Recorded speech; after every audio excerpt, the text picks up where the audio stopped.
মূলত গতকালকে আমরা সিদ্ধান্ত নিয়েছি 64 জেলার ডিসি এবং বোর্ডের চেয়ারম্যানদের সাথে কথা বলে কোথায় কি হচ্ছে না হচ্ছে সেগুলি মনিটরিং করি আমরা পরীক্ষা নেওয়া না নেওয়ার সিদ্ধান্তগুলো নিচ্ছি। মাননীয় মন্ত্রী, এইচএসসি পরীক্ষা নিয়ে একটা প্রশ্ন করতে চাই। সারা দেশে তো আসলে ভারী বর্ষণ হচ্ছে, আজকে ঢাকার অবস্থা খুবই খারাপ। আমরা এখানে আসতে আপনি নিজেও দেখেছেন।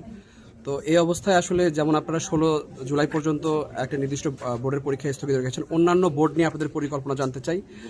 ঢাকায় এই ভারী বৃষ্টির ফলে কিছু শিক্ষার্থী দাবি তুলেছে যে ঢাকা বোর্ডের পরীক্ষাটাও যেন পিছিয়ে দেওয়া হয়। এই বিষয়টা আপনাকে জানতে চাই। আরেকটা হচ্ছে গতকাল ভোলায় একটা বড় ধরনের ঘটনা ঘটেছে, সেই প্রসঙ্গটা আপনার কাছে জানতে চাই। প্রথমত হলো আমরা এই কিছুক্ষণ আগেই মাননীয় উপদেষ্টা এবং সচিব সহ আমরা এই বিষয়গুলো আলোচনা করছিলাম যে ঢাকার ভারী বৃষ্টি বর্ষণ দেখে মূলত গতকালকে আমরা সিদ্ধান্ত নিয়েছি 64 জেলার ডিসি এবং বোর্ডের চেয়ারম্যানদের সাথে কথা বলে কোথায় কি হচ্ছে না হচ্ছে সেগুলি মনিটরিং করি আমরা পরীক্ষা নেওয়া না নেওয়ার সিদ্ধান্তগুলো নিচ্ছি। এইভাবে আমরা আপডেট করছি এবং যে সমস্ত পরীক্ষাগুলি পিছিয়ে যাবে সেই পরীক্ষাগুলি আমরা নেওয়ারও ব্যবস্থা করেছি। তবে আজকে আমরা গভীর পর্যবেক্ষণে আছি এবং আমরা কিছুক্ষণের মধ্যে আবারও বসবো, আবারও কথা বলবো এবং চেষ্টা করব কিভাবে এই সমস্যার সমাধান করা যায়।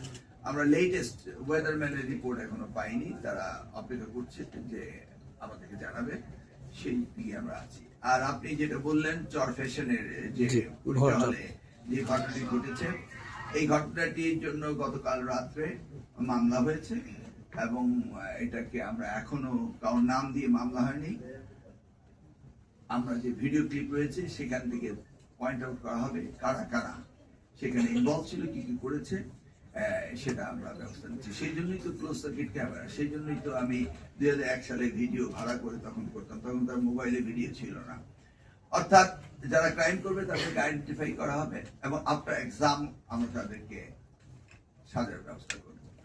সেটা আরেকটি হয়েছে, আপনি সেটা যে ভিতরে এক শিক্ষক সে তার খাতা দেখাচ্ছিল ছাত্রকে, গতকাল রাত্রে 2টার সময় তাকে অ্যারেস্ট করা হয়েছে আর ছাত্রকে খুঁজে বেড়ানো হচ্ছে।